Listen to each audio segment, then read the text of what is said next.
Hello there, welcome back to another episode of Aquascaping 101 for beginners. In this video, I'm going to be talking about CO2, that is carbon dioxide in a planted aquarium. So you might actually be wondering, what is this doing here? So please hold on and have patience so that I'll tell you why it's necessary to show this in this video. So without further ado, let us begin.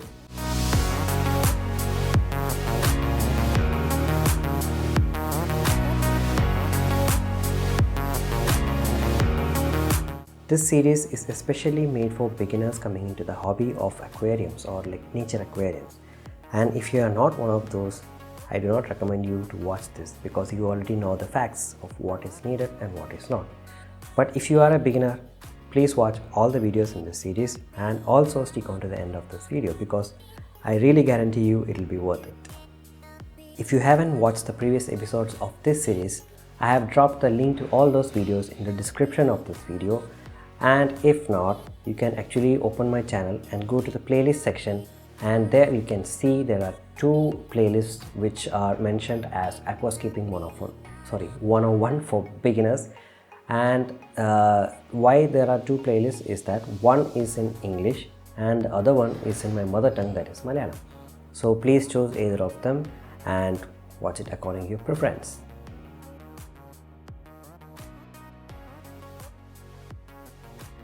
The answer is simple. Plants need carbon dioxide or CO2 to perform photosynthesis, by which they convert the carbon into their energy source by cooking it in the presence of sunlight and storing it in their body. So that is the simplest answer that I can give you, and I am sure many of the viewers watching this have already learned it in their basic school classes.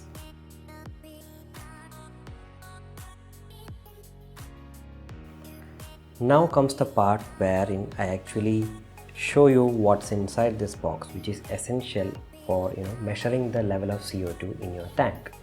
So let me first open this and show you that essential chart which I was talking about.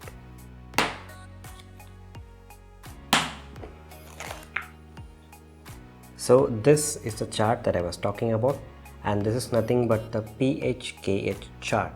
So this was the method actually used for measuring the CO2, whether it was adequate or not in the previous days. That is, you have a pH and KH chart wherein by measuring these two parameters you can actually assess the level of CO2 in your aquarium. So this is the old method, so that's why I showed you the JBL Combi Set kit.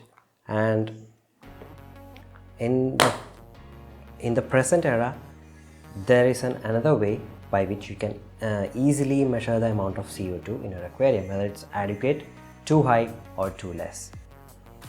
What is the actual amount of CO2 which is required in the nature aquarium? The answer is 30 parts per million. So how do you measure it in the present day? In the previous days, they used to measure it with that chart which I showed you earlier, that is the pH and KH chart. So nowadays we use something called as the drop checker, and I'm going to show you two types especially, and this is the first one.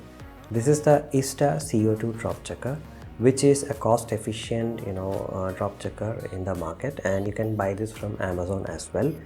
So what you do is you open this up and fill the solution that is provided along with the drop checker when you buy this, and then close this cap and place it inside your aquarium. And once the CO2 reaches 30 parts per million, the solution actually turns green. It's actually blue when you add it into this, and once the CO2 level is at 30 parts per million, it turns green.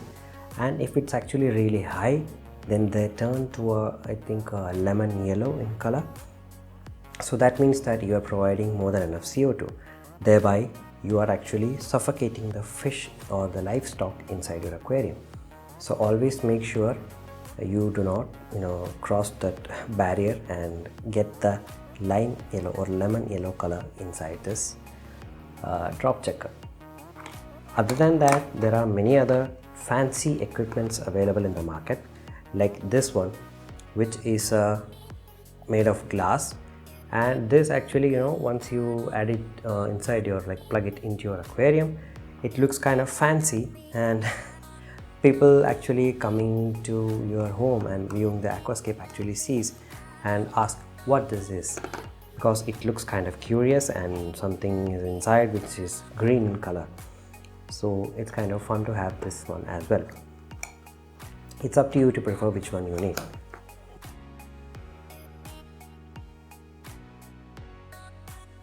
So this is probably one of the biggest questions that everyone in this hobby has. Once they start using CO2, they actually don't know how many bubbles per second they should provide in their aquarium.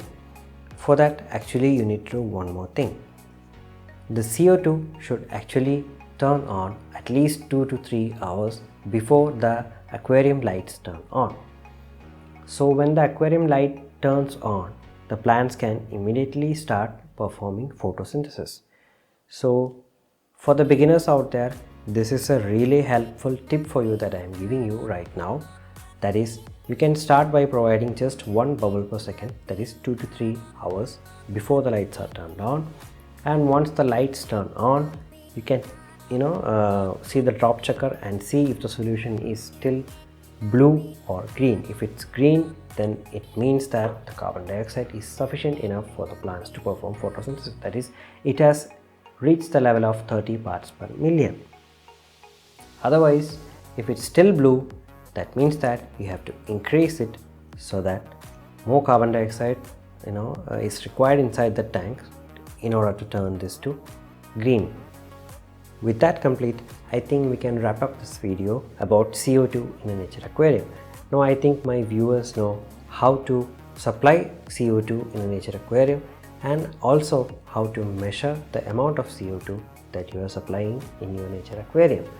So with that complete, this is your nature aquarist signing off until we meet again with something else that is interesting in the nature aquarium hobby. Bye bye.